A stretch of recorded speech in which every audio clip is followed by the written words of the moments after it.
तुम्हें कहते हैं। ऐसा कहकर उस कर्णाधर महेश ने अपनी श्वास द्वारा मुझे और भगवान विष्णु को वेदों का ज्ञान प्रदान किया। 5 मंत्र ऐसे बताए जिसमें कि समस्त विद्याएं विद्यमान हैं। पहले हमें पुराणों की शिक्षा दी गई जिससे अक्षर वेद कहे जाते हैं। उनके पश्चात उन्होंने वेदों की माता गायत्री की व्याख्या की जिसमें 24 अक्षर वेद कहे जाते हैं। इसके पश्चात उन्होंने महामृत्युंजय की शिक्षा दी। फिर भक्तों के सुख देने वाली चिंतामणि को बतलाया। इन मंत्रों को वेदों को पढ़कर हम अत्यंत प्रसन्न हुए।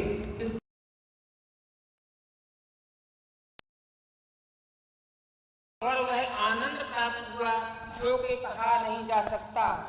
जो सुख सर्दियों में धूप से और कामी पुरुष की स्त्री के प्राप्त होने से होता है, वही सुख हमें भगवान श्री सदाशिव के दर्शन करने से हुआ। भगवान श्री सदाशिव बोले, हे श्रेष्ठ देवों में तुम दोनों की भक्ति देखकर बहुत प्रसन्न हुआ। तुम ब्रह्मा में तुम्हें सारी सृष्टि का स्वामी बनाता हूँ।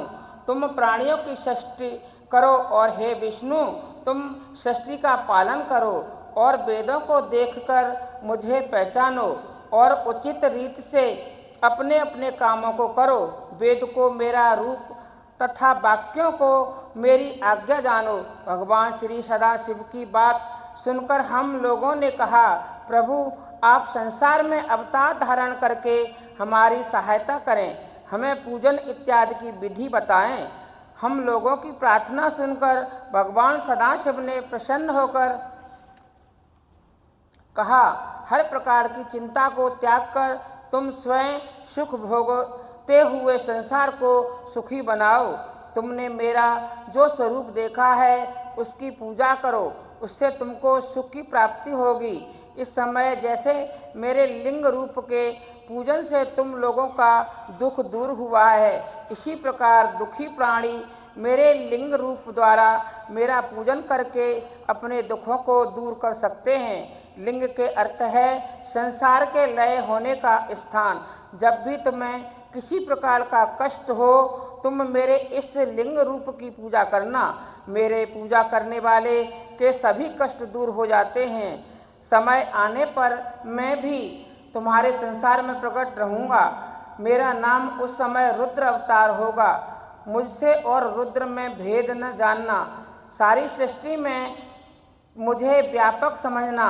कोई भी वस्त्र मुझसे पृथक नहीं है। इसके पश्चात भगवान सदाशिव ने उस गुप्त भेद को भी हम पर प्रकट कर दिया जो कि वेदों में भी नहीं मिलता। उन्होंने कहा, मैं सनातन शिव रूप मूलभूत सत्य जान और अनंत हूँ। इन तत्वों को जानकर सर्वदा मेरा ध्यान करना चाहिए और मेरे रुद्र रूप में तामसी गुण जानना चाहिए, क्योंकि वह वैकारिक है किंतु वास्तव में तामसी नहीं है। अतः हे ब्राह्मण, अब तुम सृष्टि के कर्ता बनो और भगवान विष्णु सृष्टि के पालन बने और मेरा रुद्र अंश जो है वह सृष्टि का लय करने वाला होगा। और यह जो उमा नाम वाली परमेश्वरी प्रकृति है उसी की शक्ति भगवान श्री विष्णु को लक्ष्मी और ब्रह्मा को वाग्देवी अर्थात सरस्वती के रूप में प्राप्त होगी और उमा स्वयं प्रकट होकर काम महादेव को अपनाएगी। तीनों देव अपनी शक्तियां सहित मेरा पूजन करेंगे। मैं सबको चिंताओं से मुक्त कर दूंगा। अब तुम इन तीनों देवताओं के आयु बल को सुन लो। ब्रह्मा का दिन 4000 युग का होता है और इसी क्रम को रात को भी समझो। 30 दिन का एक महीना, 12 महीनों का एक वर्ष। इस प्रमाण से ब्रह्मा जी की आयु 100 वर्ष की होती है और श्री ब्रह्मा जी का एक वर्ष भगवान श्री विष्णु का एक दिन कहलाएगा और वह भी इसी प्रमाण से 100 वर्ष तक जिएंगे तथा विष्णु का एक वर्ष रुद्र के एक दिन के बराबर होगा और इसी क्रम से 1 वर्ष तक स्थित रहेंगे। तब मेरे भगवान श्री सदाशिव के मुख से एक श्वास उत्पन्न होता है, जिसमें कि उसके 6 उच्च श्वास और निश्वास का एक पल 60 पल की एक घड़ी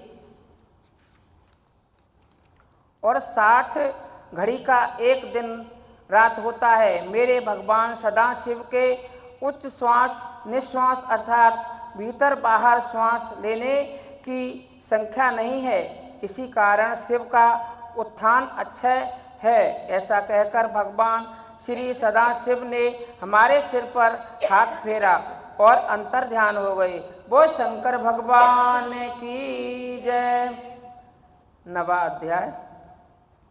श्री ब्रह्मा जी बोले, नारद, भगवान सदाशिव जब इतना कहकर अंतर ध्यान हो गए तो फिर मैंने हंस का और भगवान श्री विष्णु ने वराह का रूप धारण करके सृष्टि रचने का विचार किया। भगवान श्री विष्णु भी अंतर ध्यान हो गए और ब्रह्मांड से बाहर निकलकर वैकुंठ में चले गए। उनके जाने के पश्चात सबसे पहले मैंने भगवान श्री सदाशिव और विष्णु का ध्यान करके जल का निर्माण किया। उस जल में फिर अंजलि जल डालकर मैंने उस जल को 24 तत्वों वाला एक अंडा प्रकट किया, जो कि विराट हो गया। उसके विराट होने से मेरे मन में संशय उत्पन्न हुआ। मैं फिर 12 वर्ष तक तप करता रहा। इस तप में मैंने केवल भगवान श्री विष्णु का ध्यान किया। 12 वर्ष के पश्चात भगवान श्री विष्णु ने प्रसन्न होकर मुझको साक्षात दर्शन देकर कहा, ब्रह्मा, वर मांगो। भगवान श्री सदाशिव की कृपा से सब कुछ दे सकता हूँ। इस पर मैंने उनसे कहा, प्रभु, जो कुछ भगवान श्री सदाशिव का आदेश है वही मैं आपसे मांगूंगा। निवेदन है कि यह जो 24 तत्वों वाला अंडा है यह जड़ दिखाई देता है, आप इसको चेतना प्रदान कीजिए। मेरा इस प्रार्थना पर भगवान श्री विष्णु उस अखंड में प्रविष्ट हो गए। उस अंडा में प्रविष्ट करने के पश्चात उनमें से सहस्रों सिर, नेत्र और चरणों सहित अनन्य निकले और उन्होंने समस्त पृथ्वी को घेर लिया। भगवान श्री विष्णु 7 लोकों से अधिपति हो गए। भगवान सदाशिव ने इनको कभी कष्ट न होने वाले कैलाश पर स्थान दिया। अब मैं सृष्टि रचने लगा। पहले पाप सृष्टि उत्पन्न हुई। इसमें कि अविद्या और तप की प्रधानता थी। इसमें मैंने स्थानवरों की रचना की। इसके पश्चात मैंने मनुष्यों की सृष्टि की रचना के लिए भगवान श्री सदाशिव का ध्यान किया। इसके पश्चात तिरछे चलने वाले जीव उत्पन्न हुए। जब इनमें से मुझे संतोष की प्राप्ति न हुई तो मैंने देवताओं की सृष्टि की, परंतु इसमें भी कार्य सिद्ध न हुई। अतः मैंने भगवान श्री सदाशिव की आज्ञा से रजोगुणी मनुष्य को उत्पन्न किया। जब 5 प्रकार की सृष्टि हो गई तो फिर मैंने सर्गों की रचना की। तब महसर्ग, सूक्ष्म भौतिक सर्ग और तीसरा वैरारिक सर्ग उत्पन्न हुए। फिर 8 प्रकार की सृष्टि हुई। नवाकुमार सर्ग हुआ। सनकादि मेरे ऐसे मानसिक पुत्र थे जो कि महान वैराग्य से संपन्न थे। जब मैंने उनसे सृष्टि रचने के लिए कहा तो उन्होंने वैराग्य प्रकट किया। इससे मेरे क्रोध का बारंबार न रहा और मारे क्रोध के मेरी आँखों से आंसू गिरने लगे। मुझे रोते धोते देखकर भगवान श्री विष्णु ने मेरे पास आकर मुझे समझाया कि इस तरह रोने से काम न चलेगा, बल्कि तुम भगवान श्री सदाशिव की तपस्या करो। मैंने भगवान श्री सदाशिव की कृपा से मेरे मन में विचार उत्पन्न हुआ कि यदि भगवान श्री सदाशिव स्वयं मेरे पुत्र बनकर अवतार धारण करें तो सृष्टि की उत्पन्न का कार्य भली भांति संपन्न हो सकता है। यह विचार करके मैंने उग्र तप किया, जिसका परिणाम यह हुआ कि भगवान श्री सदाशिव मेरी भुवों के मध्य से प्रकट हुए।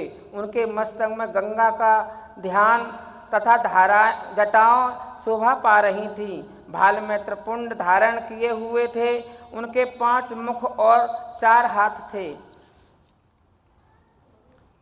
वो शंकर भगवान की